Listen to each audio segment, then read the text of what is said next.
During the 21 professional years of his career. 21 წლიანი პროფესიული კარიერის განმავლობაში ის იგებდა ყველაფერს, რისი მოგებაც შესაძლებელი იყო და კარს მშრალად ინახავდა. სხვათა შორის მას ეკუთვნის რეკორდი 1311 წუთი გოლის გაშვების გარეშე.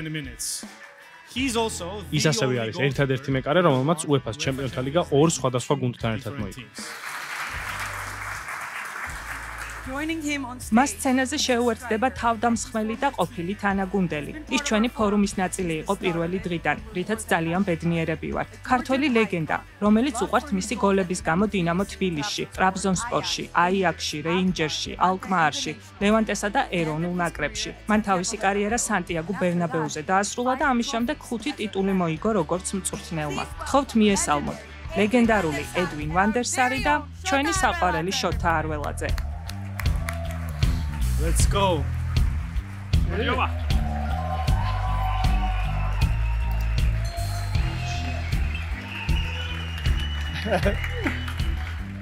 მიხარია ისევ შენი ნახვა.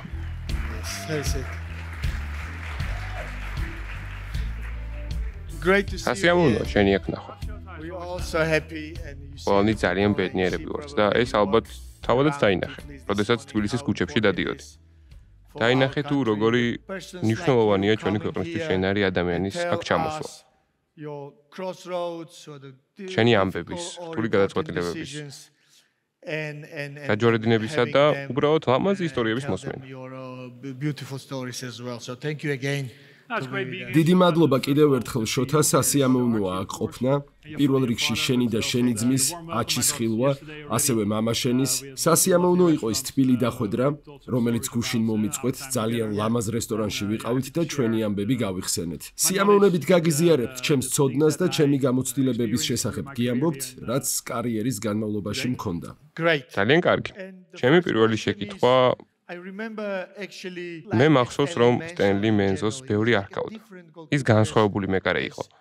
არა ისეთი, როგორც მაშინდელი უმეტესობა ფეხბურთში. მაგრამ შენი შეცვალე. რამდენი წლის იყავი მაშინ? მესმის, რომ იოლი არ იყო აიაქსის კარში ჩადგომა. ასეთი წარმატებული კლუბის კარში. რამდენი წლის იყავი?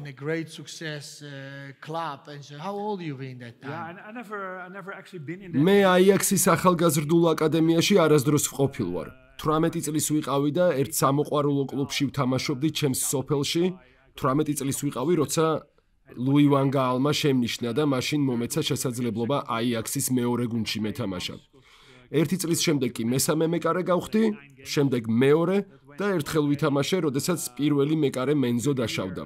9 მატჩში ჩავატარე ნორმალურად, შემდეგ ვიგრძენი რომ უფრო გავძლიერდი, უკეთესი გავხდი, თან პირველმა მეკარემ შეცდომების დაშვება დაიწყო. და ზოგჯერ არადამაჯერებლად თამაშობდა კონკრეტულ სიტუაციებში. ამიტომ ერთხელაც ვანგაალი მოვიდა ჩემთან და მკითხა მზად თუ ვიყავი.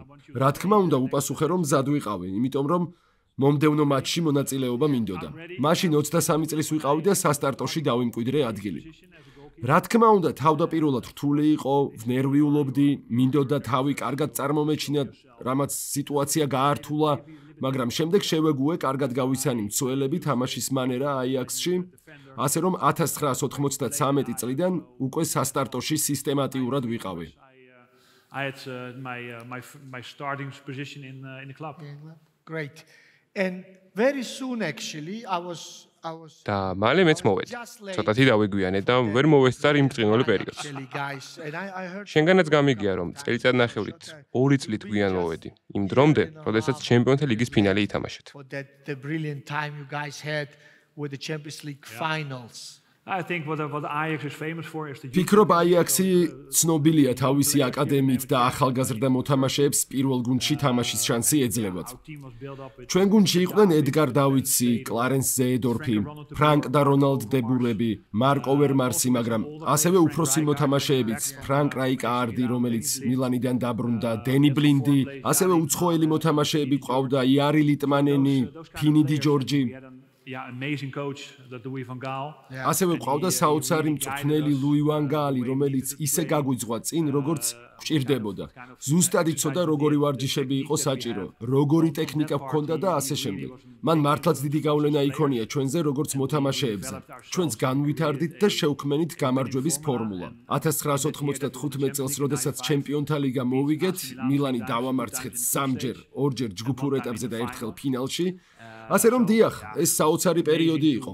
პატარა ბიჭისთვის ისევე როგორც გოგოსთვის, ეს მნიშვნელოვანია. შენ გაქვს ამბიცია, გინდა ფეხბურთის თამაში ეროვნულ ნაკრებში, ან დიდ გუნდში, გინდა იყო წარმატებული, შემდეგ გინდა ტიტულების მოგება და ყველაზე დიდი ტიტული, რომელიც შეგიძლია მოიგო ევროპაში, არის ჩემპიონთა ლიგა. ეს არაჩვეულებრივი შეგრძნება იყო და ჩვენ გვქონდა შანსი, რომ ის კიდევ ერთხელ მოგვეგო 1996 წელს, როდესაც ფინალში იუვენტუსს ვეთამაშეთ და დავმარცხდით პენალტების სერიაში.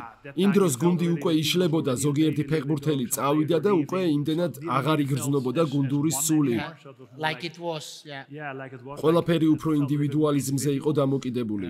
1997 წელს ნახევარფინალი ვითამაშეთ იუვენტუსთან და ისევ დავმარცხდით, მაგრამ ეს დიდებული პერიოდი იყო ჩემთვის და აიაქსისთვის. ჩვენ ამბიციურები ვიყავით და შესაბამის ფეხბურთს ვთამაშობდით.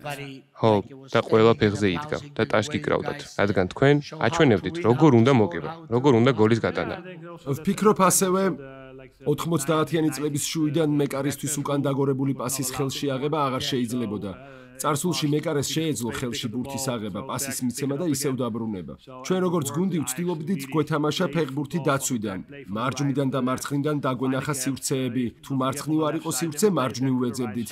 და ასეთი ფეხბურთი ახასიათებდა აიაქსს, რომელიც ცდილობდა იოჰან კრუიფის ფილოსოფიით ეთამაშა, როგორც ის თავად თამაშობდა 70-იან წლებში, შემდეგ კი 80-იანებში, მწვრთნელობის დროს. და ლუი ვან გაალმა ეს ფილოსოფია კიდევ უფრო გააუმჯობესა. That was, I think, like you mentioned. როგორც შენახსენე, ეს იყო დრო, როდესაც ზოგიერთი მოთამაშე უკვე ფიქრობდა წასვლაზე.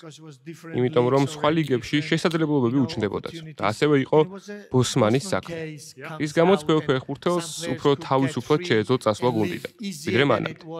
მე როდესაც ჩვენ ერთად ვითამაშეთ, 2-ოდე სეზონი შენს მოგეცა იმის საშუალება და უნდა გადაგეწყვიტა, სად წახვიდოთ. მახსოვს, მაშინ ყველა საუბრობდა, რომ ლივერპულში წახვიდოთ. მაგრამ შენ იუვენტუსში წახვედი.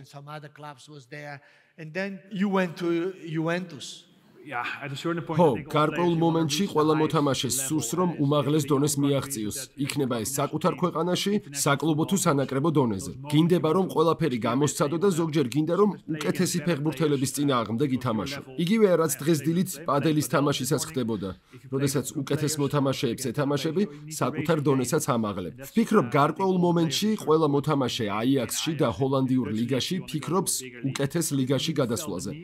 მე განსაკუთრებული საჭიროება არ მქონდა წასვლის, მაგრამ 28 წლის ვიყავი, რაც მეკარისთვის კარგი ასაკია. მაგრამ ბევრი ახალგაზრდა ფეხბურთელი უკვე წასული იყო. მე ვგრძნობდი, რომ 98-99 წლების სეზონის შემდეგ, ასევე 97 წლის შემდეგ, როდესაც შენ მოხვდი საოცარი სეზონი იყო, საუკეთესო ბომბარდირი გახდი, მარჯვენათი გაგქონდა, მარცხენათიც, თავითაც, ზურგითაც, დიახ.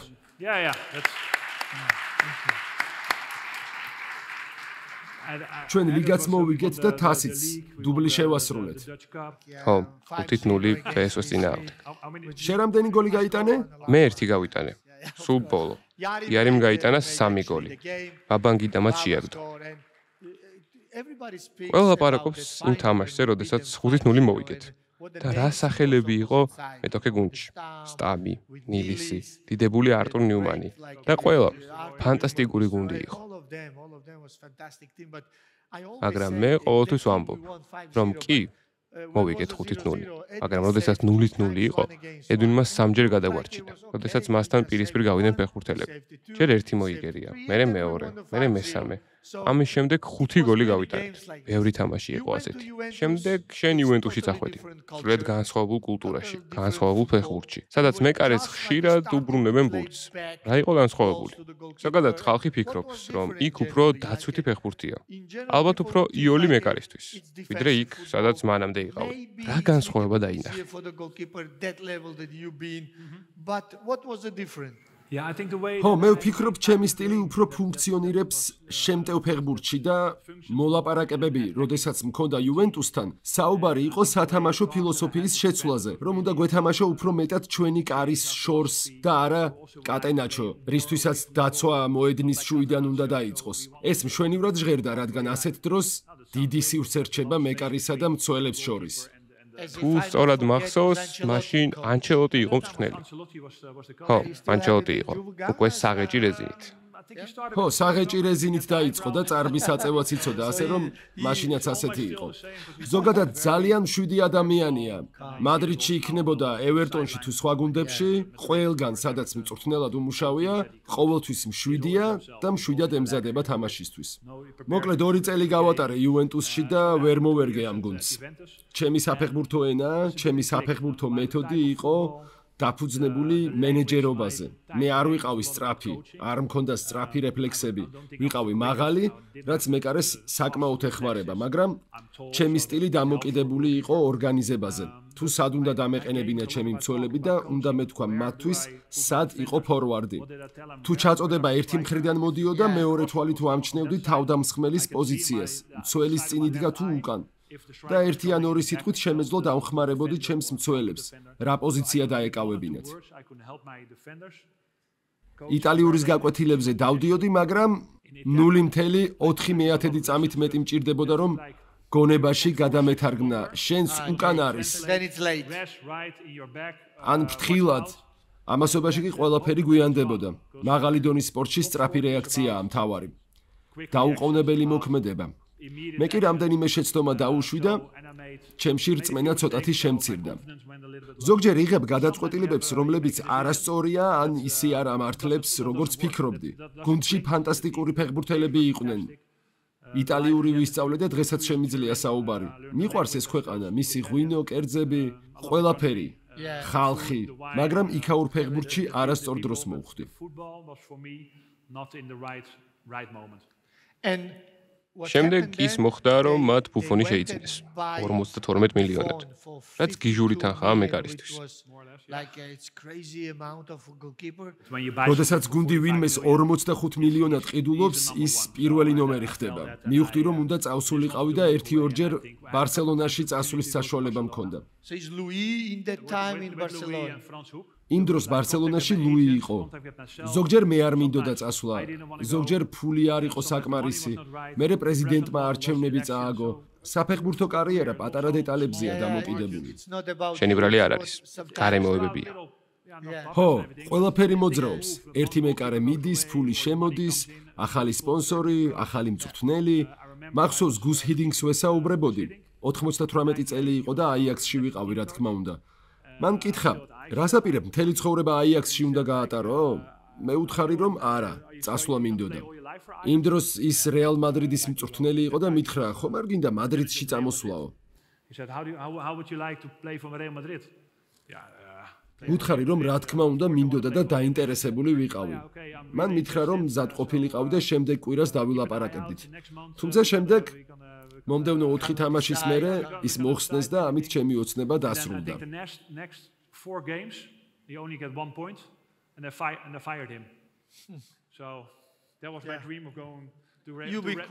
ეს არ გამოვიდა და შემდეგ შენ ფულემი აირჩია.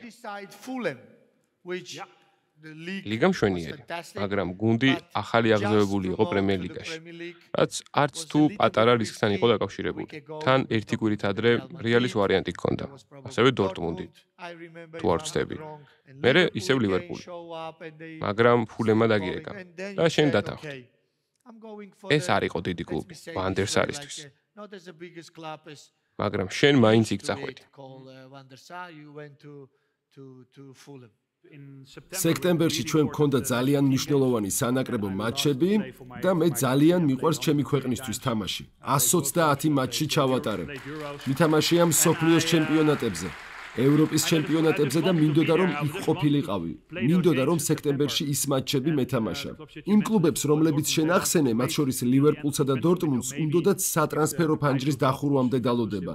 იქნებ ფასი დაცემულიყო, რადგან იუვენტუსი დაახლოებით 10-11 მილიონს ითხოვდა ჩემს სანაცვლოდ. ამიტომ მათ თქვეს რომ დაელოდებოდნენ, რომ ჯერ არ იყვნენ დარწმუნებულები. ყველაზე მონდომებული მათ შორის ფულჰემი იყო.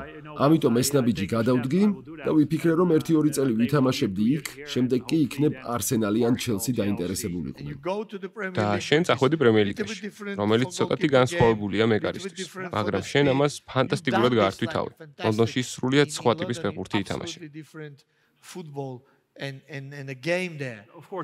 თქმა უნდა, მეკარემ უნდა გააკეთოს თავისი ვარჯიშები, უნდა დაიჭირო ბურთი, გადახტე, მაგრამ რაღაცნაირად გულის სიღრმეში მე გიყურებდით როგორ თამაშობდით რონდოს პოზიციურ თამაშს და მინდოდა რომ გუნდის ნაწილი ვყოფილიყავი. მე არასდროს ჩამიცვამს იუვენტუსის ცნობილი შავ-თეთრი ფორმა, არც მანჩესტერის წითელი, ყოველთვის მწვანე, ყვითელი და შავი მეცვა. ხო, ეს ფანტასტიკურია. არასდროს მსმენია. მე ამ საკითხს დაუბრუნდები მოგვიანებით. თუ შეიძლება არ დაგავიწყდეთ რა თქვა ახლა. მას არასდროს წმია დიდი გუნდების ცნობილი ფერების მაისური. რათა ყველას ცოდნოდა, სად იყო მეკარე. არც ნარინჯის ფერი მწმია ოდესმე როგორც ახლა ევროზე ან გერმანიაში ნახევარფინალში. ეს უცნაური შეგრძნებაა. არასდროს მწმია ნარინჯის ფერი. მე მოთამაშე არ ვარ, მეკარე ვარ. მოკლედ, პრემიერ ლიგაში თამაში რთულია, განსაკუთრებით ისეთ გუნდში ყოფნა, რომლისგან მოგებას ხშირად არ ელიან. თუმცა უნდა იბრძოლო. ბოლომდე უნდა იბრძოლო, რომ შედეგი მიიღო და თუნდაც ფრით. ერთი ქულით იყო კმაყოფილი. მე კი არ ვიყავი კმაყოფილი ფრით. როდესაც ჩემ გარშემო ყველას უხაროდა, რომ ტოტენჰემთან ან საუთჰემპტონთან არ წავაგეთ, მე ვამბობდი რა ჯანდაბაა ეს ფრე. ჩვენ უნდა მოვიგოთ. ასე რომ კონკრეტული მენტალიტეტი უნდა გქონდეს, რომ კონკრეტული დონის კლუბში ითამაშო. დამოკიდებულება უნდა გქონდეს, რომ წარმატებული იყო და თან თანაგუნდელებსაც დაეხმარო, რომ გამარჯვების ატმოსფერო შეიქმნას. მერე პირველი კუთხური იყო, როცა მწვდომმა გითხრა: ედვინ, ყურადღებით, გვიანბე ეს ისტორია. გითამაშია ჰოლანდიაში, შოტლანდიაში და სხვა ქვეყნებში. ყველგან განსხვავებული მიდგომაა თამაშისადმი. და მეკარის ზეწოლის ქვეშ ჩაყენებისადმი. მეკარეების მწვრთნელი მეუბნება: მისმინე ედვინ, პირველი კუთხურის დროს შენ გამოდიხარ და ბურთს არ იჭერ. უბრალოდ მუშტი მიარტყი, რომ შორს გადავარდეს და მეორე იდაყვი თავდამსხმელს მიარტყის სახეში, რომ მომავალში იცოდნენ ვისთან აქვს საქმე. და მთელი კბილები რომ ჩამოსვიდეს ფრთხილად იყვნენ. ანუ, შენ შეგიძლია ვიღაცას ცხვირი გაუტეხო. და მსაჯი თამაშს გააგრძელებს. არა, უბრალოდ კეფაზე რომ მიარტყა ან რამე მსგავსი, რათა შემდეგ ჯერზე უფრო მოგერიდონ. ეს აუცილებელია გამარჯვებისთვის. რა თქმა უნდა, სამართლიანი თამაში მნიშვნელოვანია, მაგრამ ზოგადად მოგება უფრო მთავარია. 90 წუთის შემდეგ შენ ერთით მეტი გოლი უნდა გქონდეს გატანილი. ამიტომ ბევრი რამ არის გამართლებული, რათა საბოლოო გამარჯვებას მიაღწიო. მე ისე ვიყავი როგორც კარგი ღვინო, კარგი ქართული ღვინო. თქვენს ქვეყანაში საოცარი ღვინოა. ედვინი იყო როგორც ქართული ღვინო, რომელიც უკეთესი ხდება, რაც უფრო ძველდება. შეიძლება შეკითხვა დაუსვა აუდიტორიას? რა თქმა უნდა.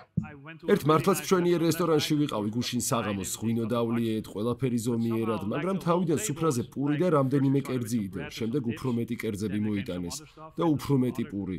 მერე ძალიან ბევრი პური და მაგიდაზე ადგილი აღარ იყო. ამიტომ მათ სხვა კერძებზე ზემოდან დაიწყეს ახალი კერძების დადება. ეს ჩვეულებრივი ამბავია საქართველოში ამდენი საჭმელი რომ დევს მაგიდაზე.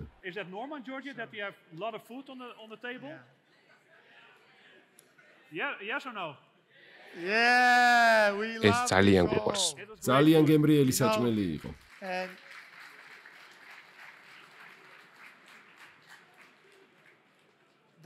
ამიტომაც გამოვიყურებით ასე კარგად. რა თქმა უნდა, ყველა სიმპათიურია, მაგრამ თქვენ ყველაზე ლამაზი ტყუპები ხართ, ვისთანაც მითამაშია. ესე იგი, პრობლემა გვაქვს. ამის შემდეგ 35 წლის ხდები. ამ ასაკში ბევრი მოთამაშე ფიქრობს, რომ რთულია სადმე წასვლა. თუმცა შემდეგ ჩდება ალექს ფერგიუსონი, რომელიც ამბობს, რომ საუკეთესო მეკარე სჭირდება. რათა არა მხოლოდ ლიგამ და ლიგის თასი, არამედ ჩემპიონთა ლიგაც მოიგოს. ხო, როგორც გითხარი, ვიფიქრე რომ პრემიერ ლიგაში ცოტა ხანს გავატარები და შემდეგ უფრო დიდ კლუბში გადავიდოდი, მაგრამ ამას უფრო მეტი დრო დასჭირდა, დაახლოებით 4 წელი. როცა 35 წლის ხარ, ფიქრობ რომ შესაძლოა შენი კარიერა უკვე სრულდება და იქნებ ჰოლანდიაში დაბრუნებას ჯობს, თუმცა ერთ დღეს ხმოვანი გზავნილი მივიღე ტელეფონზე და როცა ჩავრთე, ალექს ფერგიუსონი იყო. ედვინ, თუ შეიძლება დამირეკე. გუშინაც კითხე ეს და მისი ინგლისური თუ შოტლანდიური, კარგად გაიგე? სამჯერ მომიწია მოსმენა, რადგან თავიდან ვერაფერი გავიგე, თუმცა მისი სახელი გავიგონე და მალევე გადავურეკე. მან მითხრა: ედვინ, ჩვენ დიდი ხანია რაც გიყურებთ, 1999 წელს ახლოს ვიყავით შენს გადმოსვლასთან, მაგრამ მაშინ შეცდომა დავუშვი ამ საკითხთან დაკავშირებით. ალბათ უფრო ადრე უნდა დაკავშირებოდით, თუმცა ახლა მართლაც ვართ დაინტერესებული. გააქვს სურვილი რომ ჩამოხვიდე მანჩესტერში და ითამაშო ჩვენი კლუბისთვის. მე გავიფიქრე, კარგი, მაგრამ სად არის ბილეთები? და შენ მატარებლით წახვედი, ხომ? ალბათ დაახლოებით საათნახევარი დაგჭირდებოდა. ხო, მაშინ ჰოლანდიაში ვიყავი, სადაც ეროვნული ნაკრების თამაშები გქონდა. მან მითხრა რომ დიდებული ფეხბურთელები ჰყავდა, როგორც სკოულსი და ნევილი, ასევე გიგსი და ახალგაზრდა რუნი, ასევე ფერდინანდი. ასეთ რამეებზე მესაუბრა. მერე მითხრა რომ კარში ძლიერი ხმა სჭირდებოდათ, ადამიანი რომელიც დაცვის ორგანიზებას შეძლებს. და ფიქრობდა რომ ამის გაკეთება შემეძლო. მე უთხარი რომ დიახ, შემიძლია. ასე რომ მოვილაპარაკეთ და 2 წლიანი კონტრაქტი გავაფორმე ოლდ ტრაფორდზე. ოცნებების თეატრში. კიდევ ერთი ტიტულიც რომ მომეგო, ჩემი კარიერა შემდგარი იქნებოდა და მშვიდად დავბრუნდებოდი ჰოლანდიაში. შესაძლოა აიაქსში მეთამაშა 1 წელი, რადგან გულშემატკივრებს შევპირდი რომ დავბრუნდებოდი, თუმცა ყველაფერი უკეთესად გამოვიდა და კარგად შევეწყვე მცველებს როგორც ფერდინანდს, ასევე ვიდიჩს. საოცარი პერიოდი იყო. ზოგჯერ გრძნობ რომ სწორ დროსა და ადგილას ხარ და საბოლოოდ 4ჯერ გავახანგრძლივე კონტრაქტი. ყოველ ჯერზე ფული ცოტათი ემატებოდა. ხომ იცი როგორ მუშაობს ეს? ხო, ყოველ 52 კვირაში ერთხელ ცოტათი მეტი. მე ძალიან გამიმართლა რომ აიაქსში პირველი 6-7 წლის მანძილზე ყველაფერი მოვიგეთ. ჩემპიონთა ლიგის ფინალი, საკონტინენტთა შორისო თასი ტოკიოში, ეროვნული გუნდი და შემდეგ მქონდა შუა პერიოდი კარიერაში. 6 წელი იუვენტუსსა და ფულჰემში, როდესაც ვერაფერი მოვიგე და გრძნობდი რომ რაღაცა მაკლდა. ამიტომ ბედნიერი ვიყავი პრემიერ ლიგის მოგებით. შემდეგ კი ჩემპიონთა ლიგის ფინალამდე მივედით. რამე სტრატეგია გქონდა პენალტების დროს? ყოველთვის ცდილობ მაქსიმალური მონაცემები მოიძიო. იმ დროს კომპიუტერი იყო, მაგრამ მონაცემების მხრივ ახლა უფრო მეტი შესაძლებლობაა. ამიტომ ვიდეოებს ვუყურებდი. ლამპარდის საუთჰემპტონის წინააღმდეგ, სანდერლენდის წინააღმდეგ, ლივერპულის წინააღმდეგ, მარჯვნივ, მარცხნივ და გარკვეულ მომენტში გაქვს მოთამაშეები სია, ანელკა, ესიენი, კოული, თუ რომელ მხარეს ურტყამენ პენალტებს. მერე მწვრთნელთან ერთად ჩამოვწერე ყველაფერი პირსახოცზე მიკრულ ქაღალდზე და ყოველი პენალტის წინ ამ სიაში ვიყურებოდი. მოდის მოთამაშე და ამ დროს სწრაფად ჩავიხედავდი რომ მენახა საით ურტყამს. შენს ბომბარდირი იყავი და იცი რომ ზოგჯერ არ არის იოლი მეკარეობა. შენ იქ დგახარ და ამ დროს მოთამაშე მოდის მარტო ბურთისკენ. შენ ხედავ ტრიბუნებს, მაგრამ ბურთს უყურებ და ფიქრობ. ბურთთან დადგე თუ ოდნავ მარჯვნივ ან მარცხნივ. კუთხე გააკეთო. მეკარე კი ამ პატარა დეტალებს უყურებს და წამის მეასეთში, 2/10 წამში უნდა მიიღოს გადაწყვეტილება. მარცხნივ გადახტეს თუ მარჯვნივ, თან სულ გონებაში უნდა გქონდეს რომ ლამპარდმა 20ჯერ მარჯვნივ დაარტყა და 6ჯერ მარცხნივ. მაგრამ ყველაზე მნიშვნელოვან დროს ალბათ მარჯვნივ დაარტყამს. პენალტების სერია ნერვების თამაშია. თუ მოიგებ, არაჩვეულებრივი მომენტია, მაგრამ თუ წააგებ, როგორც ეს 1996 წელს მოგვივიდა იუვენტუსთან, საშინელი შეგრძნებაა. ამიტომ ვფიქრობდი, რომ ეს აღარ უნდა განმეორდეს. დავინახე ანელკა მოდიოდა, ბურთი დადო და გავიფიქრე, რომ ეს უნდა ამეღო. შემდეგ კი მარჯვნივ ხვდები და ვხედავ რომ ბურთიც მოფრინავს, მოდის და ხელთათმანზე მეჯახება. წამოვდექი და ვიგრძენი რომ მარტო მე ვარსებობდი მთელ სამყაროში, რადგან ეს ესაა ევროპული ფეხბურთის უდიდესი ტიტული მოვიგე, რომ ეს მე ვარ ის, ვინც გაიმარჯვა.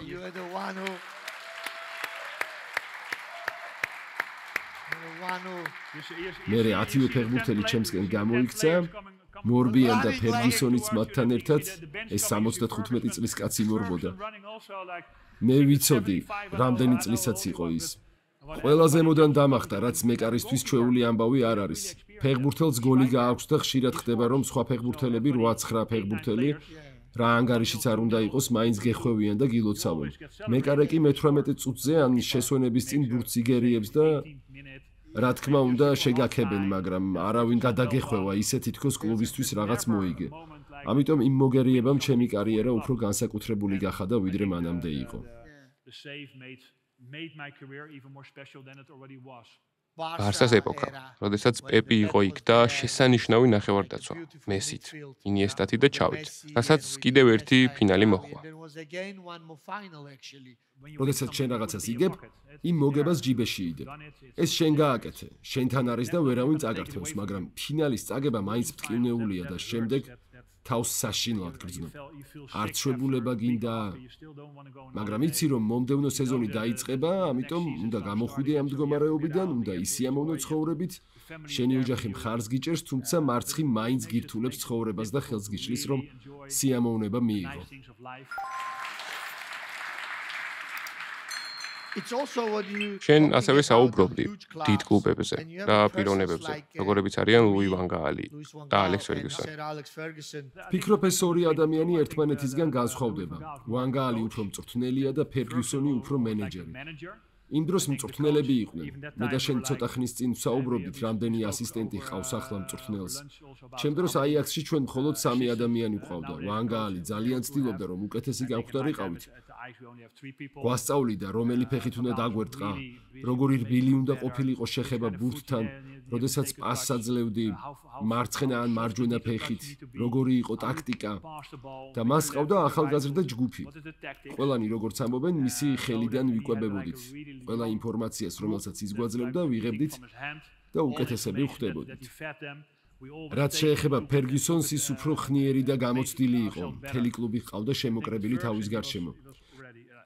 როგორც ვიცი, 26 წელი გაატარა მანჩესტერ იუნაიტედში, თითქმის მთელი ცხოვრება. და ის უფრო მენეჯერი იყო. ის არ გვეუბნებოდა, რომელი სახის ვარჯიში უნდა გაგვეკეთებინა, მაგრამ აკონტროლებდა თუ რომელ ფეხბურთელთან უნდა გაფორმებულიყო კონტრაქტი. მას უყვარდა ისტორია, ამერიკის სამოქალაქო ომის, შოტლანდიის ომების, ინგლისსა და შოტლანდიის შორის. ის მართლაც დაინტერესებული იყო ამით და კონკრეტულ თამაშებს იყენებდა, როდესაც აბერდინის ან სხვა გუნდების მწვრთნელი იყო. როგორც ასოციაციის თასის ფინალში 1986 წელს, რომ ეს თამაშები შეედარებინა იმ მატჩებთან, რომლებსაც კონკრეტულ დროს ვთამაშობდით. ასევე გასახდელში ის სულ ამბობდა, რომ თავის გარშემო ხარისხს ხედავდა და ბედნიერი იყო. მოწინააღმდეგე გუნდს კი ამ ხარისხის ნახევარიც კი არ ჰქონდა. თუმცა თუ გუნდი ბოლომდე იხარჯება, თუ მართლა ბოლომდე მუშაობს, შენ კი 90%-ით იხარჯები, ის მოიგებს, შენ კი წააგებ. თუ შენ ერთ თამაშს წააგებ, არსენალი გახდება ჩემპიონი. ამიტომ დონე უნდა აამაღლო. ამ ხრივ ის ძალიან ძლიერი იყო. ის ამბობდა არსენალს, მაგრამ არა მანჩესტერ სიტის. მე ვფიქრობ, იმ პერიოდში არსებობდა ერთგვარი მეტოქეობა ვენგერსა და ფერგუსონს შორის, ასევე არსენალის ფეხბურთელებსა და მანჩესტერის ფეხბურთელებს შორის. ჩვენ ვიცოდით, რომ 2005 წელს არსენალმა გარკვეული სტანდარტი დააწესა თუ რამდენი მატჩი უნდა მოიგო და რამდენი წააგო პრემიერ ლიგაში. და ეს იყო ის, რაც ფერგუსონმა მიზნად დაგვისახა. ის არ იყო დიდი ტაქტიკოსი, არ გვაძლევდა სავარჯიშოებს მოედანზე, მაგრამ ის იყო დიდი მენეჯერი, რომელმაც მთელი გუნდი საათივით ააწყო და ამდენი წლის განმავლობაში მოუტანა მას წარმატება. მე ყოველთვის მესმოდა ბევრ კლუბში, რომ მეკარეები სათქმენია ეს. არა, მოიცადე. ყველგან აიაქსშიც და თურქეთშიც და სხვა კლუბებშიც, სადაც მითამაშია, მეკარეები არიან, როგორ თქვა, ეგოცენტრისტები, ცოტათი. მაგრამ ეს Edwin van der Sar-ს არ ეხება. შენ ნომერი პირველი მეკარე იყავი და მეორე მეკარეც. გუნდში მესამე მეკარეც იყო და მეოთხეც ზოგჯერ. ახალგაზრდა მოთამაშე და შენ ხედავდი ამ ბიჭების მომავალს, რომ მათ შეეძლოთ რაღაც ახლის მოტანა. როგორ ეწყობოდი მათ? იმიტომ რომ ისინი ხედავენ სახელს, ხედავენ ხარისხს და ალბათ ფიქრობენ რომ შანსი არ აქვს, მაგრამ შენ კარგი კოლეგა იყავი, ასწავლდი ბევრ რამეს, რომ უკეთესები გამხდარიყვნენ და თან მათგან ენერგიასაც იღებდი, რომ ისევ პირველი ყოფილიყავი და მათთვის შანსი არ მიგეცა. რაც ასევე კონკურენციაა. როგორ ხდებოდა ეს?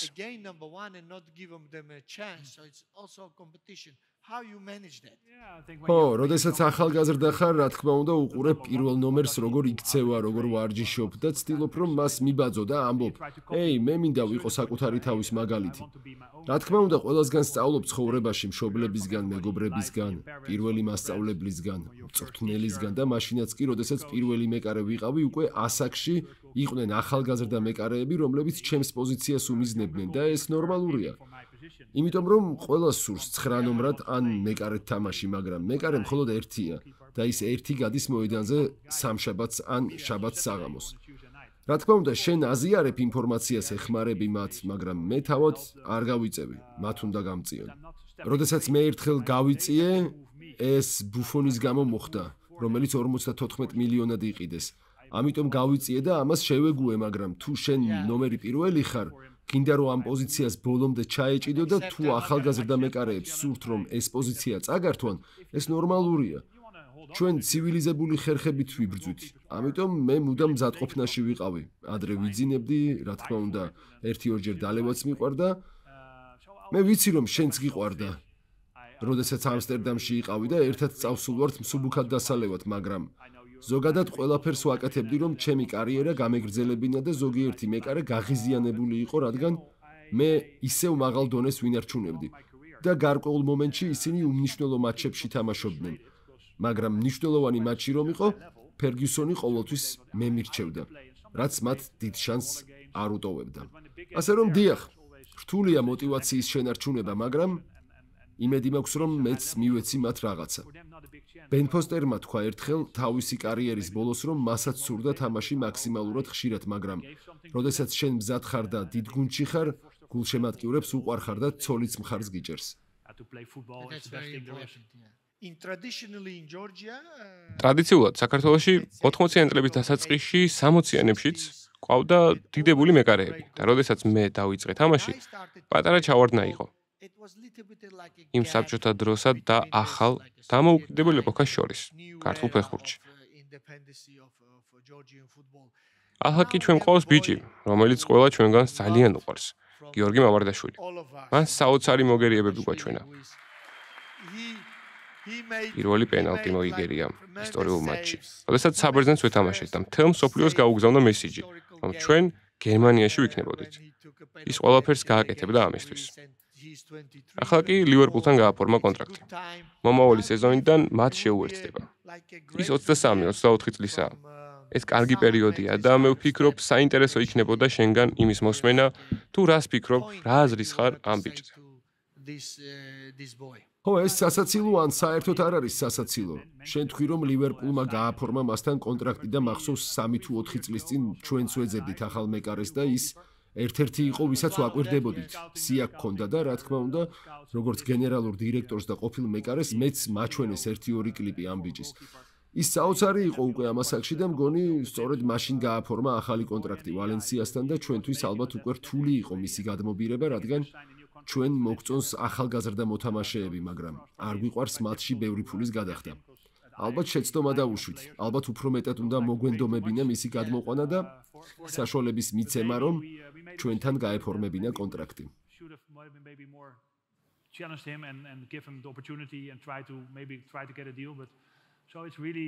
მართლაც სასიამოვნოა მის ასაკში ასეთი წარმატება.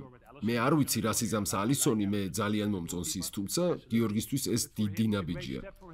ასევე საქართველოს მსგავსი ქვეყნისთვის რომ იამაყონ ასეთი მოთამაშეებით. როდესაც დავდივარ ქალაქში, ბევრ რეკლამას ვხედავ ყველგან და ვფიქრობ, ასეთი მისაბაძი მაგალითები ახალგაზრდა მოთამაშეებისთვის, ბიჭებისთვის და გოგოებისთვის რომ პრემიერ ლიგაში ითამაშონ ძალიან მნიშვნელოვანია. Fantastic. And we had another, yeah, please. მამარდაშვილი ლივერპულს შეუერთდება მომავალი წლიდან, მაგრამ ჩვენ ყავს კიდევ ერთი ქართველი, ჟორჟ მიკაუტაძე, რომელიც ძალიან გვიყვარს. რადგან მას უყვარს გატანა, უყვარს ბომბარდირობა და უყვარს ხალხის გაბედნიერება. და თან ყველაზე ახლოს არის ჩემი რეკორდის მოხსნასთან. რაც როგორ ჩანს, მალე იქნება. დიახ, და მან აიაქსთან გააფორმა კონტრაქტი. რამაც მე ძალიან გამახარა და ალბათ ეს შენ დროს მოხდა. როდესაც ისინი ეძებდნენ, მერე კი საქმე ცუდად წავიდა.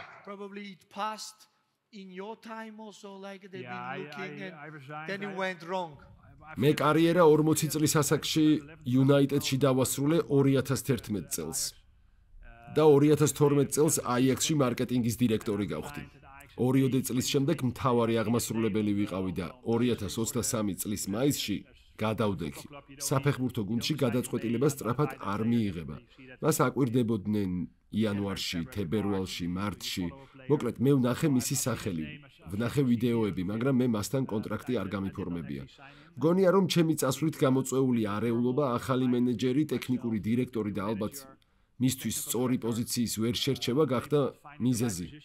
მარცხნივ დამდგარიყო, მარჯვნივ 9 ნომრად თუ 10 ნომრად. მე მგონია, რომ მას არ ხვდა წილად ის მხარდაჭერა, რომელიც წარმატებისთვის იყო საჭირო. მე ვნახე მისი გოლები საფრანგეთში საოცარი იყო, მაგრამ ზოგჯერ ისე ხდება, რომ არ გამოდის, როგორც ეს მე მომივიდა იუვენტუსში. ზოგჯერ სისტემა ისეთია, რომ კონკრეტულ ფეხბურთელს არ ეწყობა, ამიტომ უნდა იმოძრაო და გამოსავალი იპოვო, რაც ჩემი აზრით მან იპოვა კიდეც.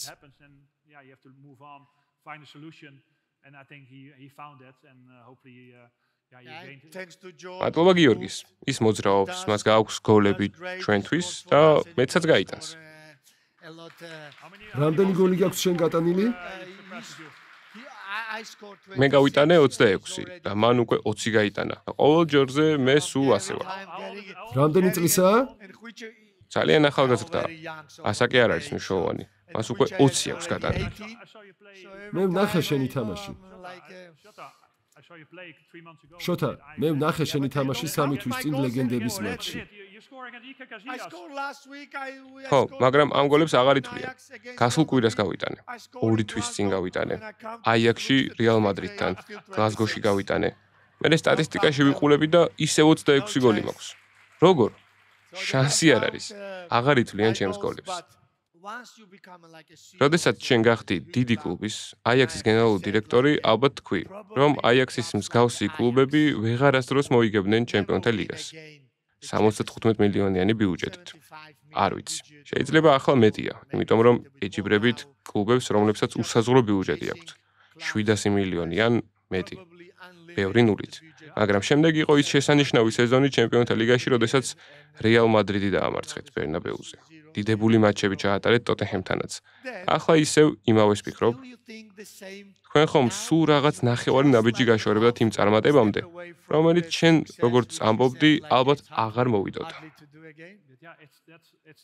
ხო, სწორედ ის ნახევარი ნაბიჯი ვიგულისხმე. ხო, ანუ 450 მილიონი.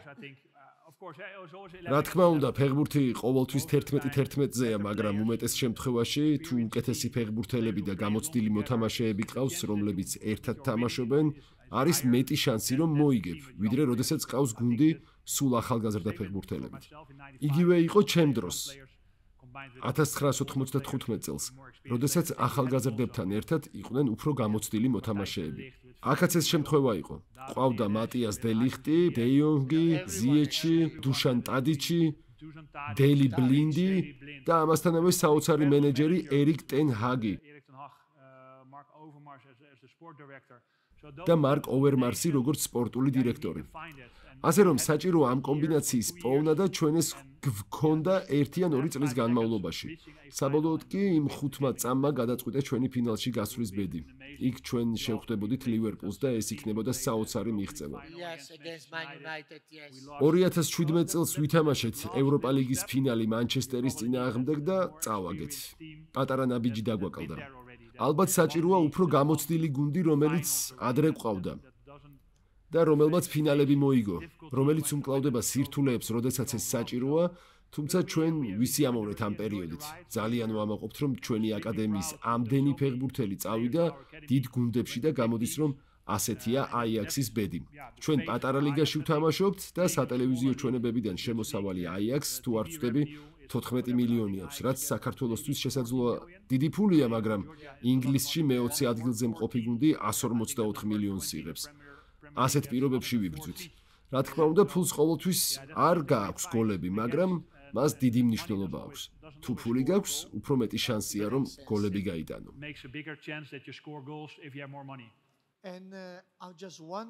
ეროვნულ ნაკრებში შენი კარიერის შესახებ მინდა გკითხო. შენ თქვი, რომ ნარინჯისფერი არასდროს გეცვა, არამედ მწვანე, ყვითელი და მსგავსი ფერები. შენი აზრით, ნაკრების რომელ ფორმაციას ჰქონდა მსოფლიო თასის მოგების შანსი? თქვენ ერთხელ ძალიან ახლოს იყავით, მაგრამ ბოლო წამებმა გადაწყვიტა ყველაფერი. ეროვნულ ნაკრებში მე 130 მატჩი ჩავატარე და 130 მატჩი ნაკრებში. ჩვენ მსოფლიო თასზე ვითამაშეთ საფრანგეთში 1998 წელს ბრაზილიას შევხვდით, რომელსაც რონალდო ყავდა, პირველი რონალდო, ნამდვილი რონალდო, ანუ ბრაზილიელი. მე მესმის, კომენტარები აქვს. და ის მატჩიც პენალტების სერიით დასრულდა, ჩვენ დავმარცხდით. გუნდში ყავდა დენის ბერგკამპი, დევიცი, დებური, კლუვერტი, ოვერმარსი და ასე შემდეგ. ეს დიდებული მომენტი იყო ჩვენთვის, როდესაც შეგვეძლო გუს ჰიდინგთან ერთად, ხო? დიახ, ჰიდინგთან. შემდეგ კი 2 წელიწადში ჩვენ ვითამაშეთ ჰოლანდიაში ევროპის ჩემპიონატი, ნახევარფინალი იტალიასთან. პირველი ტაიმის შემდეგ იტალიას კაცი ჰყავდა გაძევებული და 1 საათი 10-11-ზე ვითამაშეთ. ვერ გამოვიყენეთ 2 პენალტი, დამატებით დროში ვერ გავიტანეთ, პენალტების სერიაში 4-დან 3 გავაფუჭეთ, მათ კი 4-დან 2 გაიტანეს და ასე გადაწყდა თამაშის ბედი. ჩვენ ფინალში ვერ გავედით. ფიქრობ, ჩემ ფრანგ მეგობრებს მოგებული აქვთ ტიტულები და ფინალებშიც ნათამაშები და შეგიძლიათ მათ კითხოთ, მაგრამ 1998 და 2000 წლები იყო ჰოლანდიისთვის ის დრო, როდესაც საერთაშორისო ტიტული უნდა მოეგო. სანამ ხალხს მიეცემა საშუალება, რომ შეკითხვები დაგისვას, სანამ ფიქრობენ თავიანთ შეკითხვებზე, ჩემმა ძმამ არჩილმა მთხოვა, რომ დაგისვა ერთი განსაკუთრებული შეკითხვა. მე ეს არ ვიცოდი, არ შემიმჩნევია და შევპირდი, რომ მკითხავდი. მან მითხრა, თუ შეიძლება გკითხე ედვინს, მისი ბოლო მატჩი აიაქსში, ჰოლანდიის ლიგაში. ვინ იყო ის ადამიანი, რომელმაც გოლი გაუტანა? ეს მე ნამდვილად არ ვიყავი.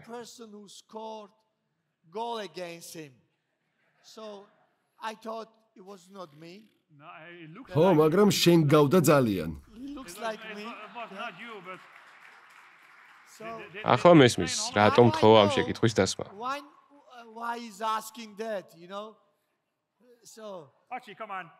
არჩილ, ამოდი აქ. არჩილ, მოდი აქ.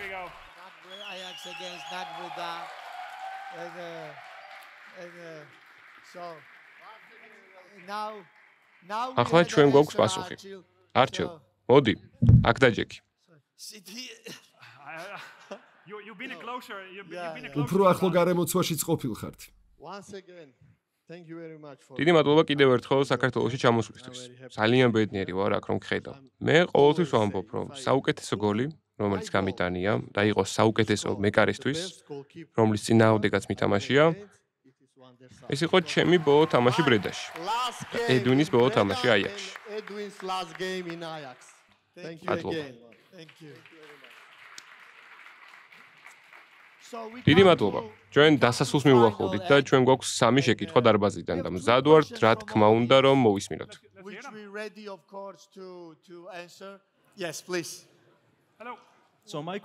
ჩემი შეკითხვა ეხება ერთ კომენტარს, რომელიც ცოტა ხნის წინ გააკეთა ფეხბურთელმა სახელად ნემანია მატიჩი. მან თქვა, რამდენიმე დღის წინ, რომ ანდრე ონანა არის ყველაზე ცუდი ფეხბურთელი, რომელიც მანჩესტერ იუნაიტედში მისულა. მე მქონდა ანალოგიური შემთხვევა იუვენტუსში მაგალითად.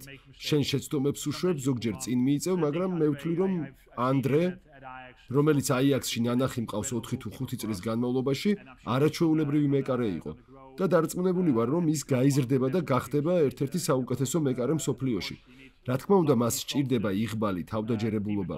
გუნდი კარგად ვერ თამაშობს, მასაც შეუძლია უკეთ თამაში, მაგრამ დარწმუნებული ვარ, რომ ყველაფერი კარგად იქნება.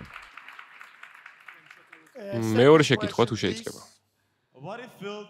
რა გრძნობა იყო ისეთი ლეგენდარული მცველების გვერდით თამაში, როგორებიც რიო და ვიდიჩი არიან? არაჩვეულებრივი ბიჭები არიან. რიო სასიამოვნო პიროვნებაა. ვიდიჩი ძალიან მონდომებული იყო, როდესაც მოვიდა. პირველი 2 თვე ის არ იყო ძირითადში და ვან ნისტელროი იყო ფორვარდი. ვიდიჩი სულ ფეხებში ურტყამდა და ნისტელროი ბრაზდებოდა. იდაყვებს ის შველიებდა, მაგრამ ვიდიჩი მაინც იღიმოდა, იმიტომ რომ ძალიან უნდოდა ძირითადში მოხვედრა. უნდოდა საკუთარი თავი ეჩვენებინა და ემტკიცებინა, რომ იმსახურებდა ადგილს. საბოლოოდ დამკვიდრდა გუნდში და აღარც წასულა. ნამდვილი კლდე იყო და ძალიან კარგი პარტნიორი და გამიმართლა, რომ ჩემ წინ მსგავსი მოთამაშე იდგა. ამან ჩემი საქმე მნიშვნელოვნად გააადვილა. და ბოლო შეკითხვა, ქალბატონებო და ბატონებო. ძალიან მადლობელი ვარ ამ შესანიშნავი შესაძლებლობისთვის, რომ გელაპარაკოთ. ჩემი შეკითხვა შემდეგია. თქვენ გქონდათ ერთი განსაკუთრებული თვისება. და ეს არის პასების სიზუსტე. დღეს ეს ჩვეულებრივი ამბავია, მაგრამ თქვენ დროს ცოტათი უჩვეულო რამე. მე მაინტერესებს. ამაზე ვარჯიშების დროს მუშაობდით თუ უნებლიეთ დახვეწეთ?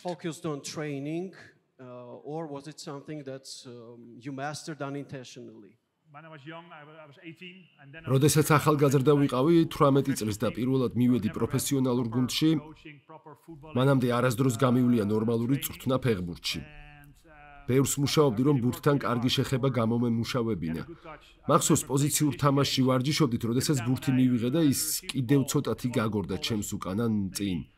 ამ დროს ვანგაალმა ვარჯიში გააჩერა, სტოპ და ყველა რომ გაჩერდა მითხრა, ედვინ, კარგად შეეხე ბურთს, რომ ზუსტად შენს წინ გაჩერდეს და არა უკან, ან ძალიან წინ.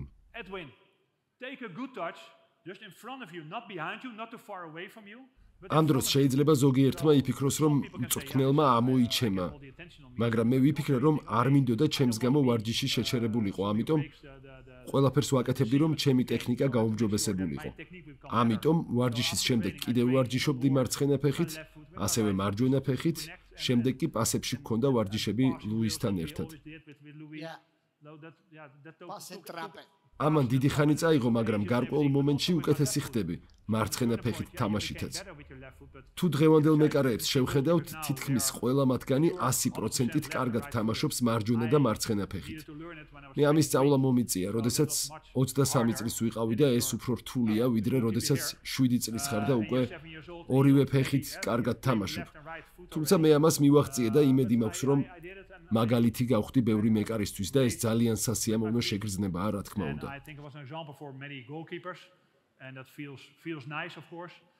მინდა ყველას მადლობა გადაგიხადოთ აქ მოსვლისთვის. ქალბატონებო და ბატონებო, ერთადერთი და განუმეორებელი ლეგენდარული ედვინ ვანდერსარი.